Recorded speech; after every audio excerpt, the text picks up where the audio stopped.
I will retable the VAT bill. The effect of that VAT bill referred to by the Finance Cabinet Secretary will be felt by everyone in the entire country, particularly the middle and lower class Kenyans. Tax expert and partner at Deloitte, Nikhil Hira, however, says the government cannot help it but introduce the bill because it collects much less than it should in VAT. There are over 450 items that are zero rated and 320 items that are exempt. That is probably more than anywhere else in the world. But while reducing the number of items that are exempted and zero-rated is necessary, tax experts say imposing VAT on basic commodities as the bill intends will be radical. It has gone from one extreme of far too many to the other extreme of almost none. And as a consequence, basic food commodities which the mwananchi probably rely on, like maize flour, wheat flour, eggs, milk, etc., have become are likely to become taxable at the standard rate of 16%. So that'll mean an automatic price rise on these items. That means milk, which retails at around 35 shillings, will go up to around 40 shillings. Bread will go up from 40 shillings to around 46. Maize flour will shoot up to around 120 shillings per 2 kilogram packet from the current 104 shillings, while wheat flour will cost around 150 shillings per 2 kilogram packet, up from 132 shillings. The argument that the government is putting is that unprocessed food continues to be exempt, so it should not be a problem for the mwananchi. My counter argument is that that might be the case in rural Kenya, but if you go into the slums in the urban areas, go into the Kangemis, the Kangwares, the Kiberas, there are no cows there for people to milk. The fact is that they have to go and buy milk just the same place that I buy milk.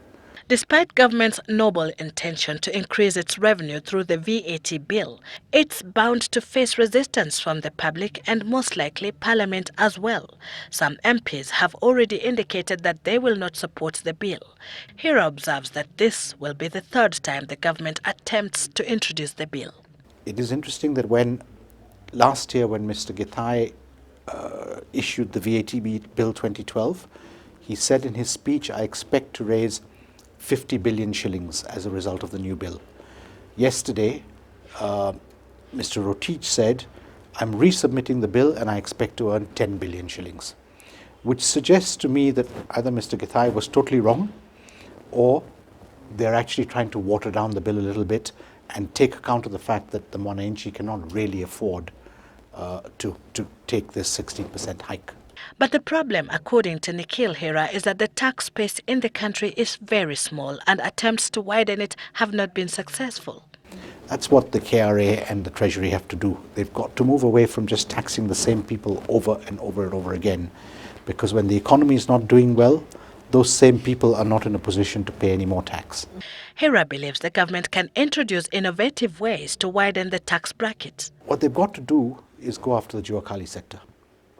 We have probably 70 to 80% of our economy is floating around in the Juakali sector and nobody is taxing them. We have made attempts with turnover tax, introduction of ETR machines, but the problem with the Juakali sector is it's nomadic. So if you find someone today and you try and register him, when you go back tomorrow to collect your tax, he's moved 100 miles away and you can't actually catch him. Just like his predecessor Njeru Githai, the Treasury Cabinet Secretary Henry Rotich announced that rental income will now be taxed. That, however, has always been taxable under the Kenyan law. The point remains that the landlords have not been paying tax. Now, if what they're saying is, okay, we'll pay the 30% tax, but we'll pass it on to the tenant, there will be a point at which the tenant will say, no, I cannot afford this and I'm not going to do it. So landlords are going to have to take their share of this tax. It may not happen overnight. In the beginning we might see an increase, but I think the market, because it's a free market, will settle itself down and we'll find that it'll all settle thereafter. Truth of the matter is government has to raise over 200 billion in order to fund the 1.6 trillion budget.